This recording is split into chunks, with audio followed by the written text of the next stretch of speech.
Hello, everybody, and thank you for tuning in to the Liberty Report. With us today, we have Daniel McAdams, our co-host. Daniel, good to see you. Good morning, Dr. Paul. How are you this morning? It's raining. Yeah, it is. My garden is flooded. Yeah. My grass is growing. Yeah, it's better than your house being flooded, though. But it's raining bad politics around the world still. Yeah. It's raining bad ideas, and we're going to talk about a few bad ideas still exist. We're going to start off with somebody that had some personal experience with our immigration problems. Yeah. And it comes from the CEO of Ryanair, Michael O'Leary. He had a big interview, and it was reported on Zero Hedge. And he claims it's the whole thing on immigration. It's a complete scam. These people are not refugees. Yeah. But I don't think that'll totally surprise everybody. I think most people are saying, well, you know, there's something fishy about this whole thing. And of course, he is saying that they're coming in, there's no regulation at all. And if they have papers to identify themselves that they're not a destitute refugee, they tear up their good things as they go into Ireland, and they just hide from it, and they become, you know, a poor refugee. And you know, there's so many things that go on, and you say, well, this is going on here.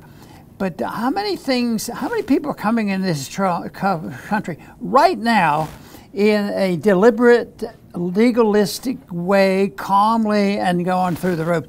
I don't imagine anybody's doing that. If it is, it's very, very few. But they take it. They saw the advantage, and they took care of that. They just got joined in, and I wondered at times about, you know, when I watch the TV, I'd study this, and they don't look like refugees that have just walked 1,000 miles. And also, and others have asked this question so often: where are they getting the money? It's very suspicious. And I believe that there's a conspiracy out there that somebody had to give them some money. This is a political activity, and it's just not, oh, well, we got tired of living here, and I guess we'll get a couple hundred people and we'll go and see if we can sneak in on the borders. It's a much bigger deal than that, and I think O'Leary, the CEO, is pointing this out because he had this experience, and it's just. But I think it's just this item that he talks about is just part of the big picture of how we have just totally opened our borders, and not only that, put the penalty on American citizens. You know, yes, people are impressed, influenced by humanitarianism, and hardly anybody can say, well, they're all scoundrels and they all cheat and they're all criminals, but it certainly opened up the door for some riffraff. And they're getting the attention, and they're the ones who are causing the problems right now. And it is the rules that had existed that have been demolished, and he's just demonstrating the experience he had experienced with his airline and what was happening in Ireland. Yeah, it's interesting. I'll put it up. Now, this is Paul Joseph Watson wrote about it, and Zero Hedge picked it up. If you go to that first clip, here he is. Here is the CEO of Ryanair. As you say, he says it's a complete scam. They're not refugees. And go to the next one. So he's in a unique position, as you point out, Dr. Paul, because he runs the airline. He said basically they're getting on the plane. They have to show their documents to get on the plane. And when they get there, they flush them down the toilet of the airplane. And then they arrive with no papers, and they become refugees in Ireland. But what he says, they're not coming from Afghanistan and Africa and these places. They are coming from Canada. I mean, they're coming from France. They're coming from the UK. So they've already stopped off there. Maybe they came there from Afghanistan, but maybe the grass is a little bit greener in Ireland, so they jump on a plane and go to Ireland. And he says it's complete scam. He was on a talk show when he said that. If you could put the next one up, and yeah, they show up here. It's a complete scam. They're not refugees. One of the things that drives me nuts in Ireland is we treat people as refugees who are coming from the UK or France. Nobody got to Ireland from Afghanistan or from Kenya or Nigeria or from Syria or on a direct flight because there aren't any. So you're not fleeing persecution in the UK or Germany, O'Leary said. So they're not being politically persecuted in these countries. They're coming over there for some more freebies. It's amazing how this is working. Instead of being in a position that they could do something, you know, in the open and legal, if their goal was to move here, and you could understand that. But their goal is downsize their position. We don't want to look like we're capable of anything. We're going to convince people we're poor refugees that will be destroyed or killed or imprisoned in our home country. And I think that's what he's pointing this out. So he's well informed about this situation. But I bet there's a lot of, creative activity on getting these hundreds of thousands of million people coming into this country. And I think when this history is written, and who knows how it's going to result, it could be, this might be the beginning of a really, really big shift in what the United States is in a decade or so. And this is something I think that people will be wringing their hands. Why are they doing this? And I always think that's an important question. Why do they do this? And why do they do that? And I keep thinking that there's ulterior motives in there. I think that people who have motives to undermine what we have, and they don't want they don't want borders. They want a little Soros philosophy thrown in there, and there's money there, but nobody really much talks about that. Especially on most of the television. They're not going to talk about that. Well, there is a legitimate refugee problem, but a lot of them are refugees from U.S. foreign policy. That's right. I mean, you can hardly blame the guy in Libya. He's got a business. The U.S. comes over there and bombs the country to smithereens. Nobody's doing business anymore. And so, I mean, in some ways, there is some justification. But I think it also explains the rise of the so-called far-right parties in Europe and also Donald Trump. Because both of these groups, the so-called far-right in Europe, from the Netherlands to France to Germany, etc., and Donald Trump, they all of them are saying enough is enough. These open borders are changing our countries. In fact, you mentioned there's only one country that hasn't done that in Europe, and that's Hungary. And the European court just ruled against Hungary, saying, you better start letting refugees in. And Orban, the prime minister, said, no, we're not going to change the character of our country letting these people in. They're not Hungarians. One thing, when we hear that one of our useless wars ends, we've had 20 years in Afghanistan, the war is going to end, whether it's there or Vietnam or wherever we have been stirring up trouble. But people, if they have a second thought about it, say, well, I wonder what will that do to our immigration problem? Well, this will be out in the open. Anybody who said they were supporting, for whatever what reason they were supporting, maybe to survive or help the American military in these countries, they're all, oh, come, we'll pay your way, and we're going to make you a citizen. The doors open for them. But so the end of the war just means there's a big burst, and then if there's more problems, there's a lot of incentives for it. But there's a lot of help provided for people. I can't imagine. I always thought there would be a journalist that would join a group of people somewhere in Africa, Asia, or Europe, or whatever. This gives you a little hint of what I'm talking about, knowing how this scam was run. But what I would like somebody to, a journalist, get involved at the start. If they were in this particular country, and some of them, it looks like, if they would tell you, well, this is what I did and this is what I've done for 3 months now and all that, I'd like to see somebody, it's done so often in so many different things that sometimes you get a person in there, you'd have to get somebody that would blend in there and answer some of these questions and see where the help comes from and see where the money comes from and see who here in this country is breaking our laws for the benefit of them at the expense of the American citizen. Yeah, absolutely. Well, let's move on if you're ready. This is something that's just shocking, which is they just had European parliamentary elections.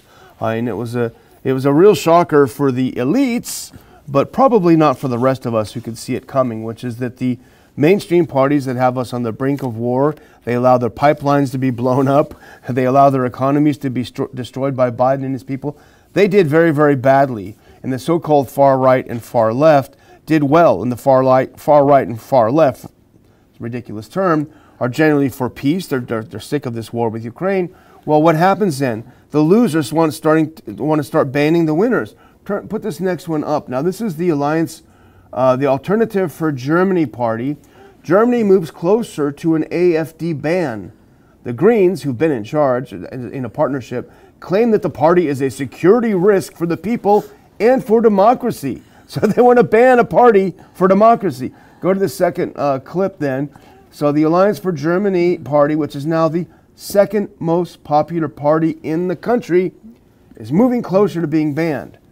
Christian Democrat MP Marco Wanderwitz says he's had enough MPs in his corner to table a motion for an AfD ban in the Bundestag. He gathered 37 MPs who will support the ban while speaking with the far-left newspaper TAZ. So he wants to ban a party. The second party wants to ban the one who's gaining in power. You know, this is getting bad. I mean, it's spreading because everybody knew third world nations are guilty of this all the time. They lock up their opponent. And it's been brought up, you know, people who are defending Trump, they say, you know, just like in third world, they want to put him in jail, put him in jail. And now, you know, it's Europeans now. They say, well, we don't like him. We're going to get rid of that party. And so the whole group, the whole world has turned into this thing that you just have to use the arm of the government to ban the opposition. And so I think they have to change the term. It's, they're acting like a third world nation. They want to lock up Trump. Yeah. It's a worldwide goal of treating enemies. Of course, some of that's been around. Politicians have been killed quite a few times over history, but this just seems like it's getting worse. You just use the arm of the government and the Justice Department of the various countries, and we'll pass a law, we'll ban this group, and unfortunately, it seems like it's less libertarian, and that should concern us. I think what irritates these people is the act of voting. You know, democracy means the people they like wins. What annoys them is when people vote the wrong way. So they want to try to prevent that. I mean, it used to be voting created a specific fact on the ground. You go a specific day, you cast your vote, and if a new government is elected, then that is the end of it. A new governing, they have the legitimacy of the people. But now they want to preempt that and ban parties, ban politicians they don't like, the elites do, the World Uniparty does, and they do it in the name of democracy. Our democracy means you can't run for office, is essentially what they're saying. Well, here's another quote from the article. If the Bundestag votes on a ban, the Constitutional Court, Germany's highest court, if we can put that up, would have the final decision on whether the ban is legal. Go forward one. No. Yeah, right there. Okay. Anyway, so here we are. Sorry. In any case, an actual ban could throw the German political system in turmoil, and I like this part, and raise questions about democratic legitimacy in Germany. Of course it would. Can you imagine if in one of the parties where the U.S. has a target on their back, if they ban the opposition, you know? But here's a graphic reminder of how strong the Alliance for Germany was in the recent elections. If you go back to that map, here you see the blue is where the AfD won. The black is where the CDU-CSU won. Tiny little specks of green in there. That's the Green Party that's now in the ruling coalition. They were trounced. And then you can see in southern Germany, there's a mix between the AfD and the CDU-CSU. So you see, this is a major political party. This is not a fringe couple of people meeting in a basement somewhere. A major political party that they are trying to ban and prohibit from contributing to the political life in Germany. And what are their positions? One of them is we don't want World War III. There needs to be a negotiated situation out of Ukraine. That's number one. And number two, we've got to get a handle on this migration problem. We've got to get a handle on this refugee problem. And some people are probably going to have to be sent home. That is their 2 points, and that's resonating with the German people. Yeah. Well, maybe with that map, the thought that came to my mind, and people have advocated this, legalize secession. Yeah, exactly. like a little secession, a voluntary secession in Ukraine might have worked a lot better. Yeah. And maybe who knows, nobody leaves it up to the people that are most affected, that particular country, maybe the immediate borders, and let a true referendum occur. Yeah. And there's a few people here in this country that still talk about secession, and in a way, it certainly ought to be permitted, because the cities are too big and the counties are too big, government is too big, the states, California is toyed with the idea, maybe we ought to have 2 states out here. At least. So, everything voluntary, and if it can be worked, that's the direction we ought to go. Yeah. Well, let's finish with the good news story today. Maryland Governor, we're going to skip that and go to the next one. Maryland Governor Wes Moore, sounds like he's got a little bit of a libertarian streak in him. Here we go. He's poised to issue pardons for 175 people who had marijuana convictions. Now, Adam Dick at the Ron Paul Institute writes about this a lot. And it's one thing to legalize the use of marijuana, but then you have decades of people that have on their records criminal convictions who had used it in the past. So it's really a big deal, because if you think about it, you're trying to apply for a job, in some cases maybe a gun, all of these different things, and that comes up on your record. It's going to really mess up your life. So he's going to go ahead and try to issue pardons, which is, I think, the first step in the process of having them expunged from your record. So it's a good news story. Yes, absolutely, and it makes you want to check and wonder if he has some other libertarian instincts, you know. So that is just great. And this is the movement that's moving. I'm surprised there are that many in there. I thought they, and some of the some of the legalization of marijuana have sort of backfired. Not backfired so much as reality set in, but it would fit our argument that if it were legal, the prices probably wouldn't be so high, and it wouldn't be criminalized and people killing each other to get it.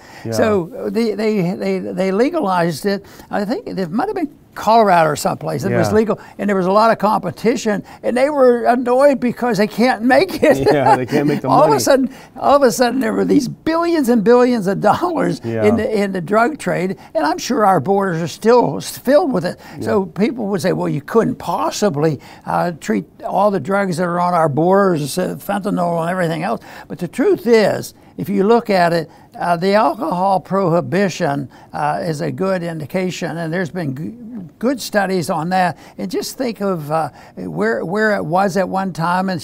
But the only thing that I was always impressed with is back in those days, it was so old-fashioned that when they decided we're going to tell people they can't drink alcohol, not like you can't smoke cigarettes or something.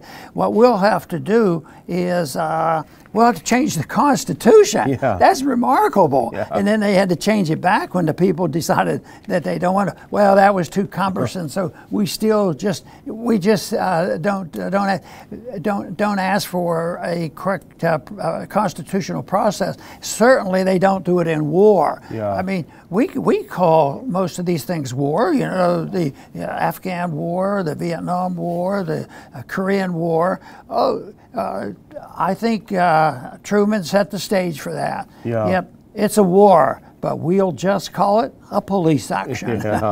And we'll have a war on drugs. It can't be won. That's where it is. So I mean, I think the governor makes a point, and I don't know the statistics. He could be right. He's probably not lying. I don't know. But he says that marijuana use among whites, African Americans, and Hispanics is about the same, but that the latter two are imprisoned a lot more percentage-wise than whites who use it. And so he's hoping for some racial justice as well in this. There's probably something to that. I think Rand has worked with a liberal Democrat on some of this to try to. I think his bill was helping people, get a clean record, because they had a crime which wasn't a very serious crime, but then they had a horrendous penalty, and then what he's talking about here, they can't get jobs and things, and they were working on something, but evidently this is a major move. Maybe if it'll turn out to be something very popular. Maybe some other states will take advantage of this and go in that direction. Yeah, absolutely. Well, I think we've exhausted ourselves today, and I'm going to close out. I have in the links, or in the description, I have links to the RPI conference. And if you want to apply to be a Ron Paul Scholar this year, it's a great program. Upper division undergrads and grad students are eligible to apply. There's scholarships available. It's a terrific program. This will be our 4th year of doing it. So let's get that filled up, and let's get those tickets to come see us in DC on August 31st. Very Over to you, good. Dr. Paul. You know, we talked a little bit today about the immigration problem that exists and continues to exist. And it's something that I've thought a lot about, and I really come down, my bottom line is that it's a property issue. And when the gates are open and everybody can come in and they disobey the law and they get treated better than American citizens, there's something very, very strange going on. But even if under these conditions, what it does, it has to take away some rights of people to own their property, because if they come into these cities and the federal government says take them in and do this and they're allowed to come in, you know, everything there in a town, if you have 10,000 people come into a town of 1 million people, I mean, they're going to be, it's going to be costly. And I want people to think about, well, you're just against it, you know, it's bigotry and prejudice and all this. But if you look at it as private property, it, to me, when illegals come in and, you know, become a financial burden and then push aside American citizen and they have these demands and they get what they want, then it's like, can anybody knock on your door and say, well, I'm destitute, and you have a big house, and I understand you have a couple extra bedrooms. We're coming in.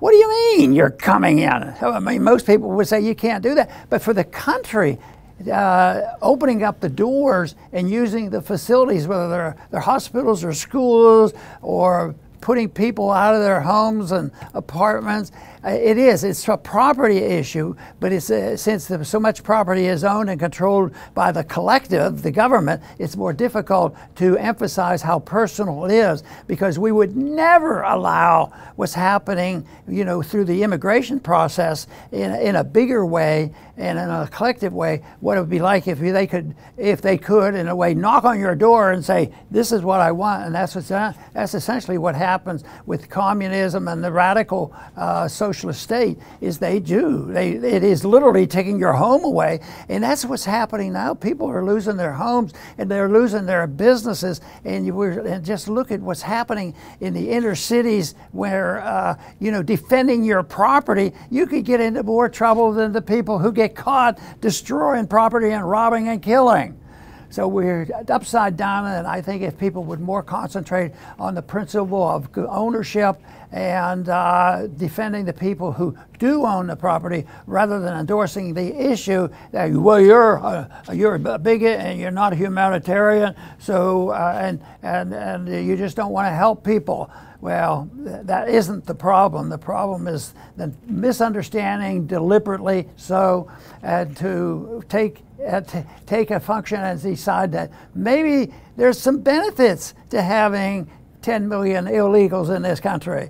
And there are some philosophies and some people who actually think the best way for they to have their way, to have a much more authoritarian society, is to bring chaos to the streets, and it doesn't make any sense, and the chaos leads to a point where the current system totally disintegrates, and then they can come in and rebuild it with an authoritarian state.